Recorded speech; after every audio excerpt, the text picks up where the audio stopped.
Does the Porzingis trade increase or decrease the Celtics' title chances? It increases. I think it increases their chances. Look, the reality is I know that you have to give up a guy like Marcus Smart, and he is the heart and soul of this team. But Derek White was the Boston Celtics' third best player during the end of the regular season and in the playoffs. Like, there is no denying that. And sometimes you really question Marcus Smart's decision-making with the ball. There was a reason why last year, guys, they went out and they got Malcolm Brogdon, right? So obviously with the coaching change, Joe Mazzulla, understanding new rotations, trying to understand how they're going small ball, things of that sort. I think having Porzingis gives you depth, it gives you size, and it gives you something that can open up the floor more so for Jason Tatum and Jaylen Brown. Like, I think it adds to the equation and allows Derek White to step into this opportunity to be that guard, because it doesn't feel like there's as much of an ego. And I will say this about Marcus Smart. I'm not saying this to be true, but there's some players who have such a demonstrative mentality and attitude that there's a tendency for other players to defer here and there about whose team it is. And I think Marcus naturally just grabs onto the reins of situations, and this is mine, right? He leads that way, which is one of the reasons why I think he's going to be great for the Memphis Grizzlies locker room. But I think in doing so, I think it allowed sometimes for guys like Jason Tatum and Jaylen Brown to be a little passive and not have the same type of accountability. Now when you look at their team, who is going to be the heart and soul of the team, Seth? You asked that question in hour one. It's Jason Tatum and Jaylen Brown. You can't run anywhere else now, guys. This is yours. Here's your opportunity. And I do feel like for them, stepping into that role and assuming that type of accountability is the next step in the iteration of them becoming the players we know they can be.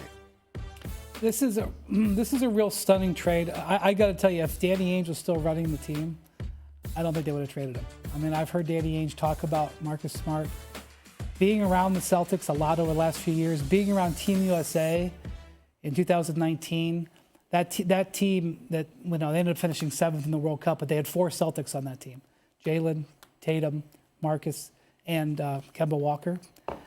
I have absolutely immense respect for Marcus Smart. I'd want him on my team.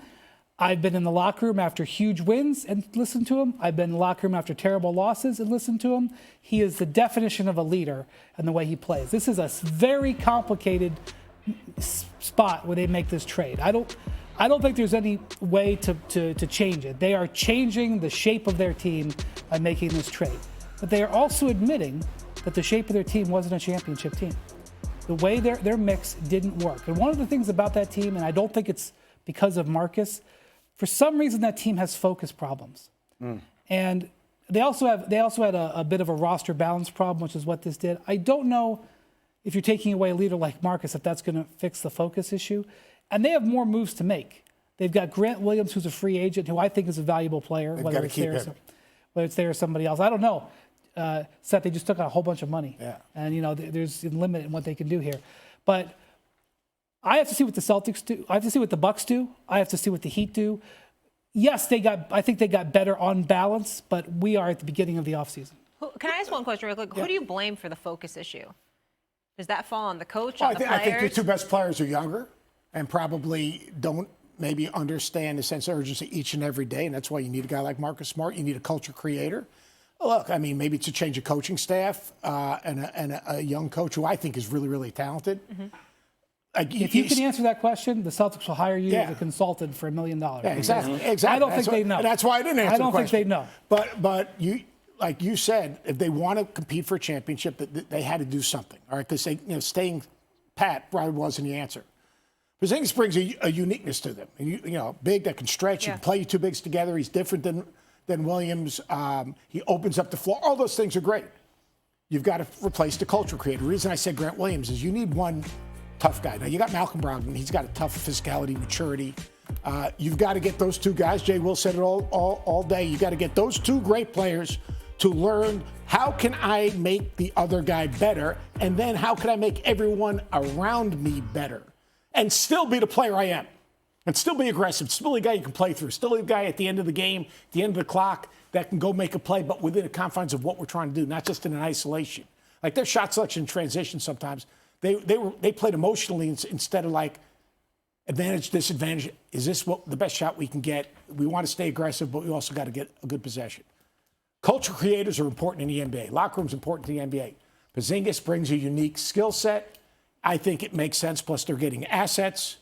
But there's always a risk when you lose a guy that has that big a personality in your locker room. Wendy, help me make sense of something. I'm going to go off script here a little bit, though, because I understand that it gives them cap space. But when you start understanding the history of how many players have no trade clauses in the history of the NBA, it's only been 10. Yeah. Only been 10 And in they're the pretty history much of the all league. first ballot Hall of Famers. Yeah. Yes. And then you have Bradley Beal, right? So I understand new management, but like I firmly believe this with me and all my friends and the way we talk. We're sitting there saying, is this malpractice by Washington? Because, and tell me if I'm wrong here, but when you're going to obviously waive CP3, okay? You get Landry Shamet, who I think was on the bad deal, frankly.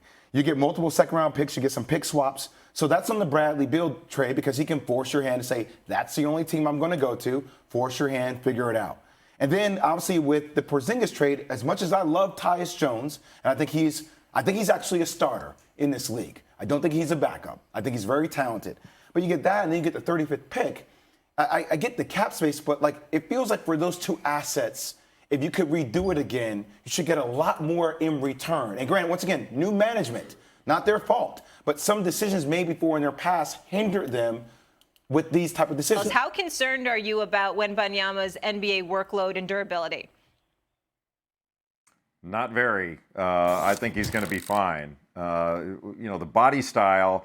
Look, George Gervin played in the NBA in the 70s and 80s, and he was rail thin. And everybody said that the NBA was, brutally physical back then.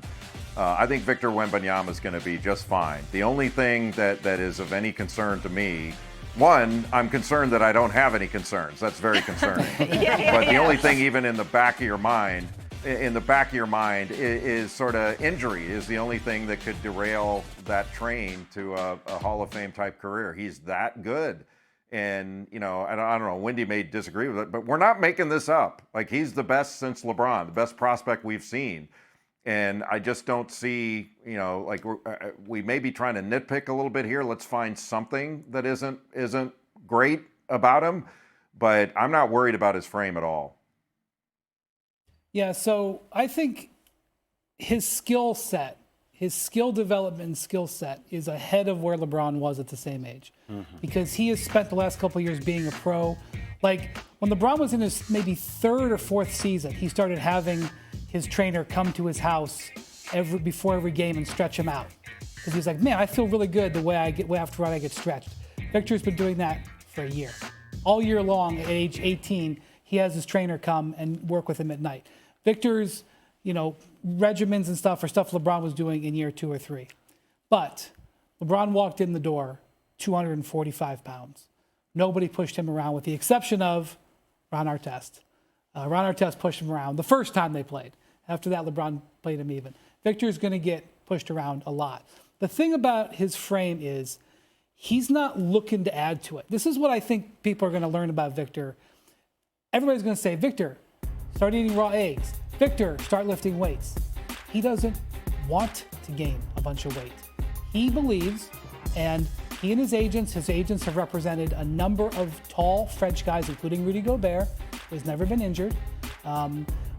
And they believe that adding weight increases the chance of adding injury.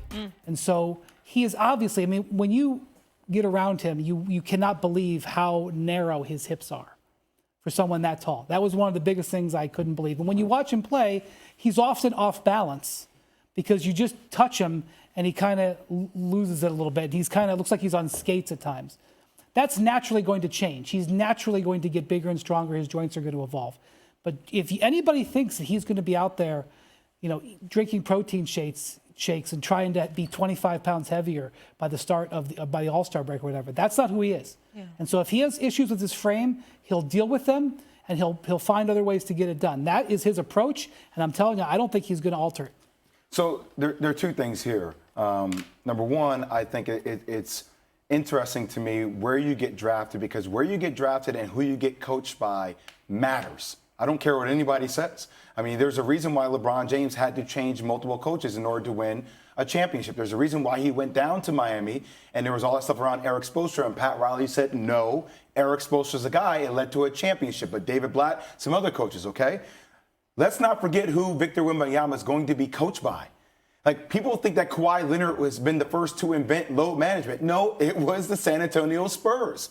Like, a guy like Greg Popovich understands I need my team to be healthy when it matters the most. So I would entrust that a guy like Popovich is going to say, hey, like, let's make sure that we get you to a certain amount of games and we space it out so you're not having that wear and tear and you're not having these physical constraints so early in your career. That's number one. Number two, what my main concern about this whole thing is, guys, is you guys both made mention, Wendy and Seth, about these smaller, like, forwards at 6'7", 6'8", 6'9", getting up underneath a guy like Wembanyama.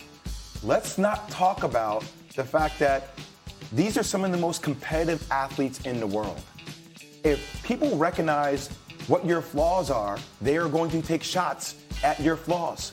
So if we're talking about people questioning the strength, and Wendy, you stating things about how he floats on the perimeter and how if you nudge him, you can knock him off his base, there will be players like Draymond, there will be other defenders in the league at this height that will try to knock him off his frame. So that stability and how you handle your body landing in traffic, considering a guy who moves so much, that is a concern. It's a reasonable concern and practical. All right. Go ahead. Well, it's real simple. Look, he's going to be a generational player. His skill set says that, but he's also naive. I call it agility. He's got to have agility to understand, you know what?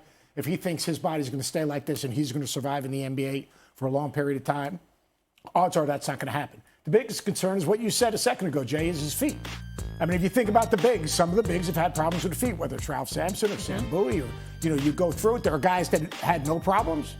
But when you're 7'5" and you are getting banged and you're changing direction, landing, and you're doing it not 35 times a year, but 82 times a year, and the playoffs potentially, and conditioning and everything else that goes into it, that's a concern. His skill set, his potential is not a concern.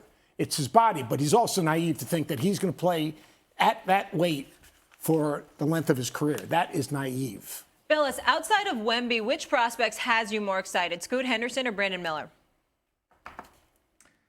Well, both have me excited about their future. Brandon Miller's a better shooter. He's 6'9", and he shoots close to 40% from three. He can shoot off the catch, off the dribble, deep range, gets it off quickly. Henderson is the more dynamic athletically. He compares favorably to Russell Westbrook when he was at UCLA. Coming out of college.